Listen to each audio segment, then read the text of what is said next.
Hey, what's up, guys? It's Michelle here, and today I will be reading another chapter of Ever After High, Next Top Villain. So, last time it was a picture that you guys saw, but today I do have a Google Books up, but it's just a preview, so I don't know how much of this chapter you guys will be able to read along with if you don't have, book at home, but I did try. I'm a good child. I tried. I'm very helpful. So anyway, let's start reading. And I know I made a few mistakes last episode, but I won't make as many today. So let's get started. Chapter 2. Ugly Duckling. Duchess learned about her destiny on the morning after her 18th birthday, when she awoke and discovered that her feet had changed overnight. It was a terrifying sight. "Grandma!" she cried. "What happened?" Her grandmother pulled back the covers, took a peek, and sat calmly at the edge of the bed. "Dear child," she said, "this is the beginning." "The beginning of what?" Duchess asked. She pulled her knees to her chest so she could get a closer look. Her feet, which had been normal when she'd gone to sleep, were now flat, black, and webbed. "Take them off," she said, pulling on them as they were shoes. "Make them go away." "They will go away," her grandmother said. "Don't worry. You will learn how to make them come and go as you please." But they didn't go away. They stayed while she got dressed, and they stayed while she ate breakfast. She tried to squeeze them into shoes, but they wouldn't fit. "I'm not going to school like this," Duchess insisted. "A princess must be educated," her grandmother said, gently pushing her out of the palace door. "A princess must never be ashamed of who she is." The village kids pointed and laughed as Duchess waddled down the lane, her big, flat feet making flapping sounds. "She looks like a duck," they said. "Ugly duck, ugly duck." She felt ugly. The webbed feet disappeared later that day. After school, Duchess ran home, barefoot, and didn't complain about the sharp rocks in the lane. She was so happy to have toes again.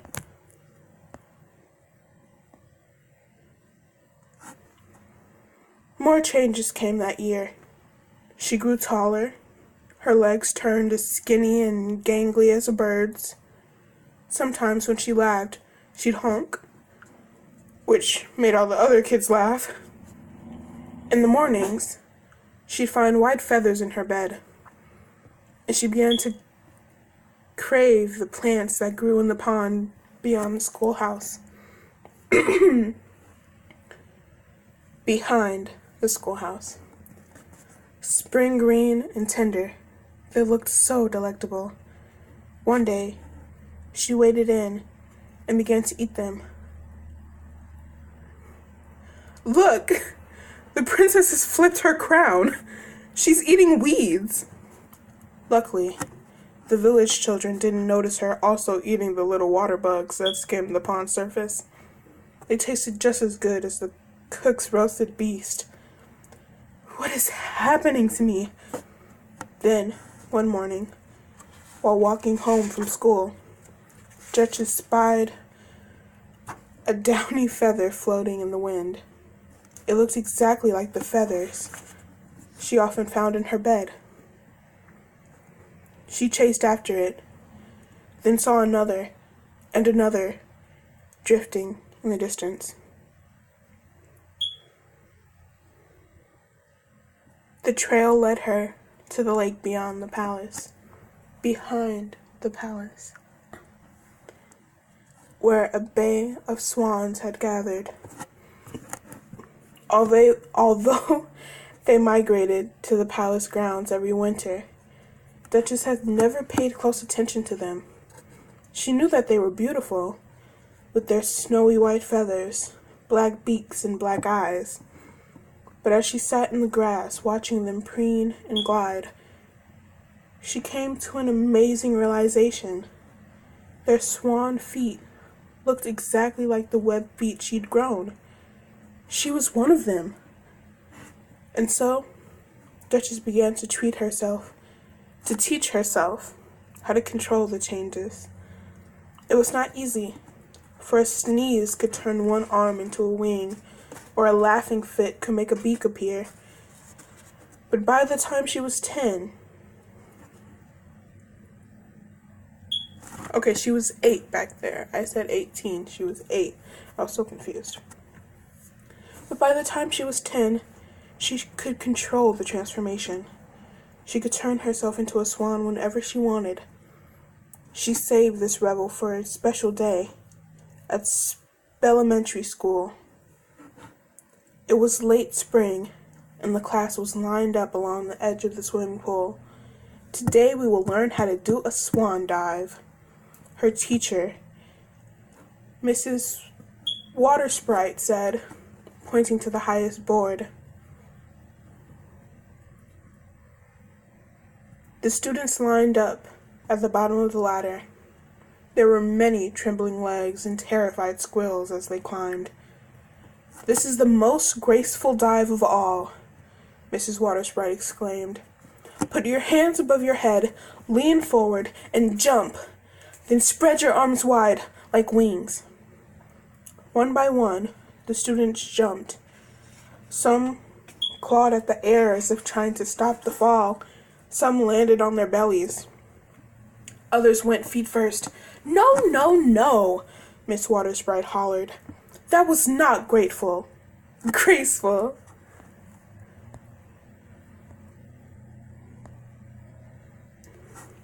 Duchess went last.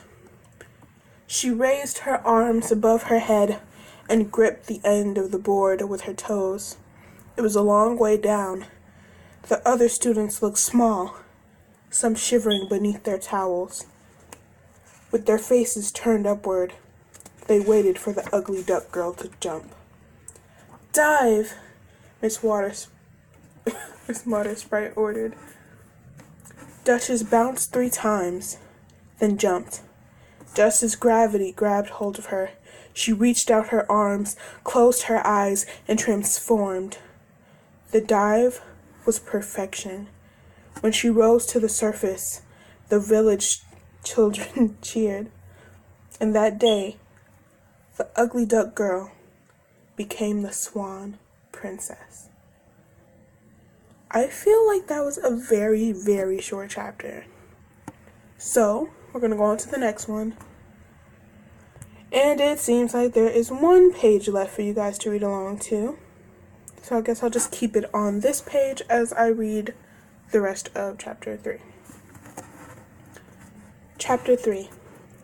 Royal Roomies.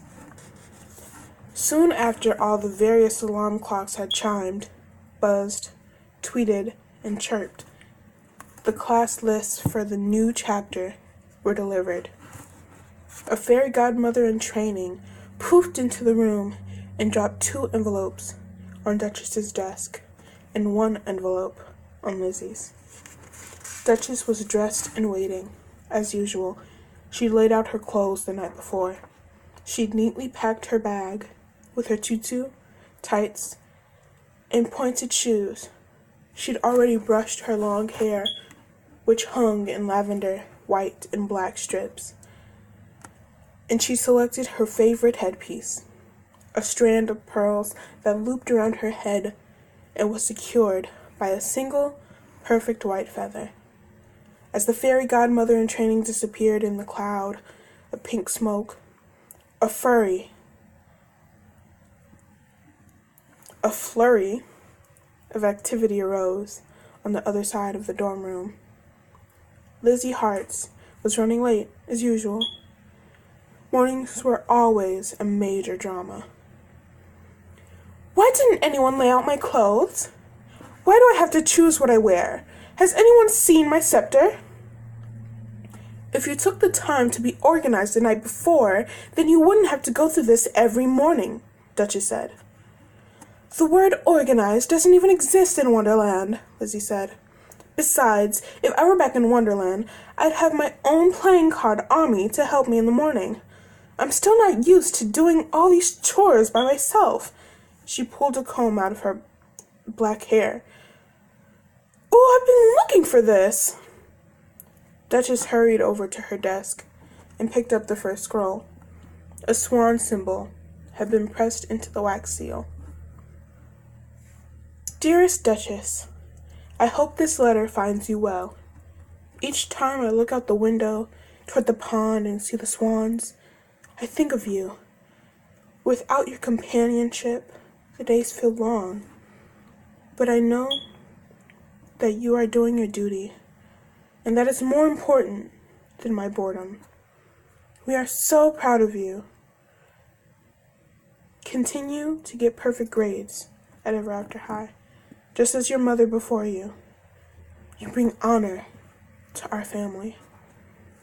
Your loving grandmother. Although Duchess missed her home and her family, there was no time for homesickness at that moment. There was another envelope to open. And it contained the list of new classes. After breaking Headmaster Grimm's wax seal, she unfolded the parchment. Jamie, can you shut up?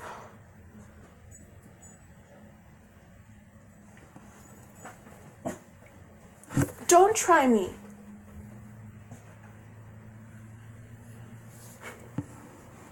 After breaking Headmaster Grimm's wax seal, she unfolded the parchment.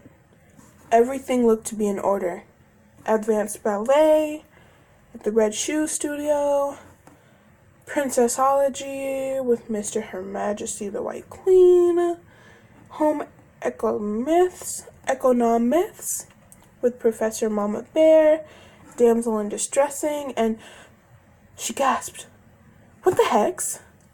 Why am I registered for General Villainly with Mr. Badwolf?" Pirouette, who was sitting on her nest, looked up from her preen and shrugged her wings. The nest was made from rushes that had grown in Duchess's backyard. This must be a mistake. Duchess reread the list. I'm not supposed to be in that class. We have a saying in Wonderland, Lizzie said. She sat on her closet floor, tossing things over her head as she put her outfit together. A heart-shaped purse whizzed past Duchess and hit the wall. If you're not supposed to be, you should not be supposing. Duchess frowned. That sort of nonsensical thing came out of Lizzie's mouth all the time. It was called riddle-ish, and only those from Wonderland seemed to understand it. Why did we get assigned as roommates? Duchess wondered. For the 10th time. Over the chapter break, she filled out the roommate selection form. She'd even submitted an essay describing her perfect match as someone who is tidy and organized and likes birds. The word messy had not appeared anywhere in her essay. No matter how many times the cleaning fairies visited, Lizzie's side of the room was always a disaster.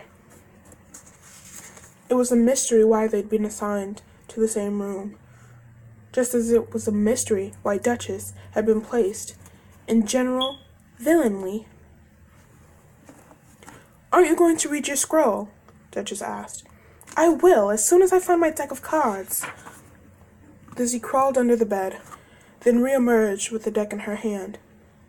While Duchess possessed the magical power of transformation, Lizzie's power was to build anything with her deck of Wonderland cards. This came in handy if an extra chair was needed, or a ladder, or an umbrella. Lizzie opened her envelope and read out loud, Princessology. This will be super easy. I already know all that stuff. Anger management?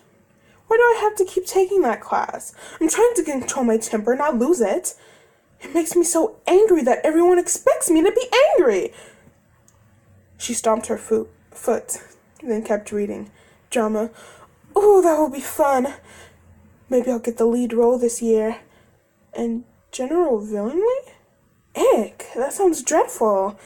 And it's the first class. Talk about starting the day on the wrong side of the card deck. But at least we have it together.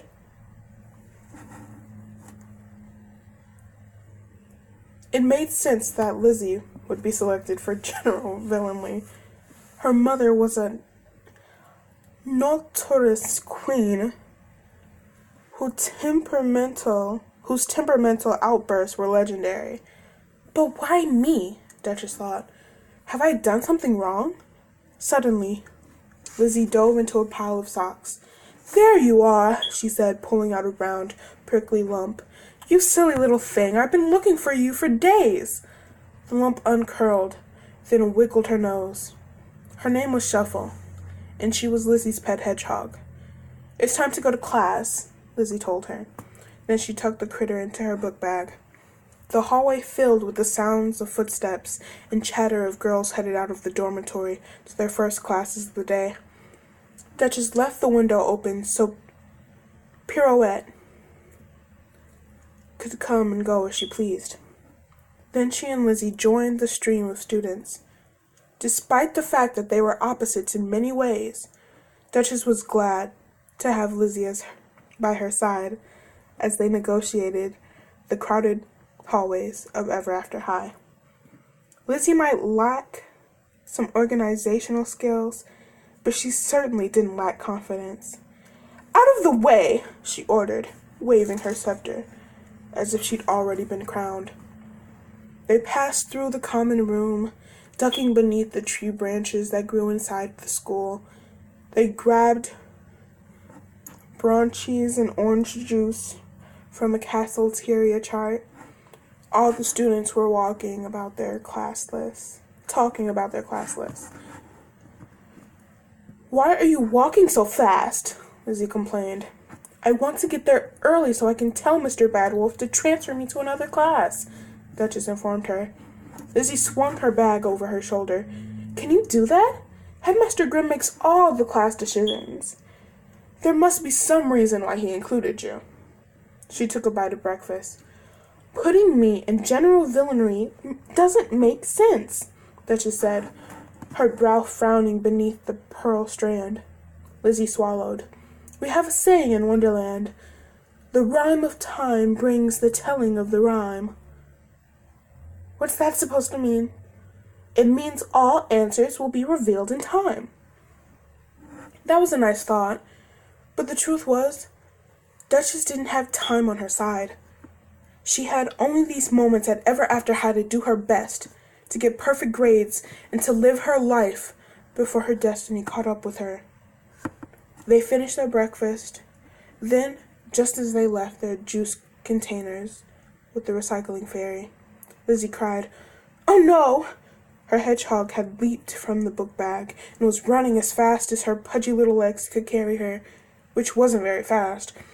Because the courtyard was so crowded, the critter managed to disappear in the maze of feet. Bad hedgehog! Lizzie called. Then, in much the same way that Duchess transformed from a person into a swan, Lizzie transformed from a girl who'd been happily eating a brioche to an ill-tempered future reader. I hereby order someone to stop that hedgehog, she hollered, waving her scepter. Watch your feet or heads will roll! Looking for this? A voice asked. Shuffle had curled into a ball and was lying in a pair of cupped hands. Strong hands. Duchess's gaze traveled up a leatherman's jacket and rested on the most handsome face she'd ever seen. Her heart began to pirouette. I like how they use that word not only for, the name of her pet, but also for the name of something that her heart's doing. I think that's really cool. So, that's all for today, and I will see you guys in the next video. Bye.